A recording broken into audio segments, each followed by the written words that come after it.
আমরা 4 টাকা প্রতি কেজি ভাড়া নির্ধারণের দাবি জানাচ্ছি। গত 1 আগস্ট 2026 শনিবার বাংলাদেশ হিমাগার মালিক অ্যাসোসিয়েশনের পক্ষ থেকে সংগঠনের সভাপতি আলু সংরক্ষণ ভাড়া বৃদ্ধির দাবিতে এক সংবাদ সম্মেলন করেন। আমরা সেই সংবাদ সম্মেলনের বক্তব্য গভীরভাবে পর্যালোচনা করেছি। মূলত সেই সংবাদ সম্মেলনের বক্তব্যের জবাব দিতেই আজ আপনাদের সামনে উপস্থিত হয়েছি। আমরা বলতে চাই, হিমাগার মালিক অ্যাসোসিয়েশনের বর্তমান সভাপতি অতীতে পতিত হাসিনা সরকারের ঘনিষ্ঠ ব্যক্তি হিসাবে পরিচিত ছিলেন। বিভিন্ন সময় তিনি তৎকালীন প্রধানমন্ত্রীর সঙ্গে রাষ্ট্রীয় সফরেও অংশগ্রহণ করেছিলেন। বিষয়টি আমরা উল্লেখ করছি এ কারণে যে সরকার পরিবর্তনের পরেও পতিত হাসিনা সরকারের দোসররা দেশের বিভিন্ন গুরুত্বপূর্ণ খাতে ছদ্মবেশ ধারণ করে সক্রিয় রয়েছে, যারা ওই সমস্ত খাতগুলোকে ক্ষতিগ্রস্ত করার অপচেষ্টা চালিয়ে যাচ্ছে বলে আমরা মনে করি।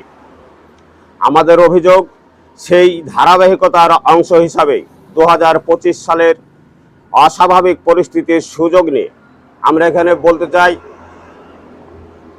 দেশের অস্বাভাবিক পরিস্থিতির সুযোগ নিয়ে হিমাগার মালিকরা আলু সংরক্ষণ ভাড়া 1 লাফে প্রায় দ্বিগুণ বৃদ্ধি করেন। 2024 সালে যে ভাড়া 180 থেকে 250 টাকা প্রতি বস্তা ছিল, 2025 সালে কোনো রকম কারণ ছাড়াই তা 1 লাফে বাড়িয়ে 400 থেকে 480 টাকা নির্ধারণ করা হয়। এই অস্বাভাবিক ভাড়া বৃদ্ধির ফলে দেশের কৃষক ও ক্ষুদ্র ব্যবসায়ীরা মারাত্মকভাবে ক্ষতিগ্রস্ত হন। আপনারা জানেন, এরপর থেকেই কৃষক ব্যবসায়ীরা যৌক্তিক ভাড়া নির্ধারণের দাবিতে ধারাবাহিকভাবে আন্দোলন, সভা সমাবেশ, বিভিন্ন কর্মসূচি পালন করে আসছেন। সরকার যখন বিভিন্ন অংশীজনের সঙ্গে আলোচনা করে যৌক্তিক ভাড়া নির্ধারণের চূড়ান্ত পর্যায়ে এগিয়ে যাচ্ছিলেন, ঠিক সেই সময় হিমাগার অ্যাসোসিয়েশনের সভাপতি কোনো তথ্যপত্র উপস্থাপন না করেই অযৌক্তিক ভাড়া নির্ধারণের দাবিতে সংবাদ সম্মেলন করেন। আমরা সেই দাবিকে ঘৃণা ভরে প্রত্যাখ্যান করছি।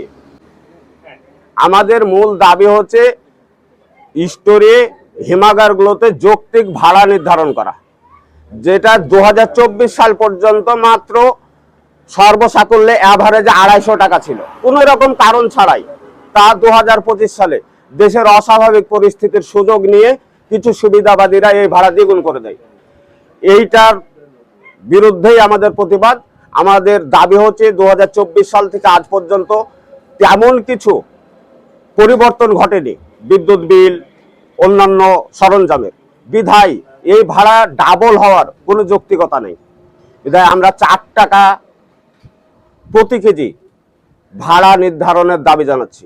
একই সঙ্গে চূড়ান্ত সিদ্ধান্ত গ্রহণের আগে পূর্বের ন্যায় খামারবাড়ির মহাপরিচালকের কাছে বিনীত অনুরোধ, কৃষক, ব্যবসায়ী এবং হিমাগার মালিকদের সমন্বয়ে একসঙ্গে বসে সিদ্ধান্ত গ্রহণ করবেন, যা দেশের কৃষিখাতকে স্থিতিশীল অবস্থায় রাখবে।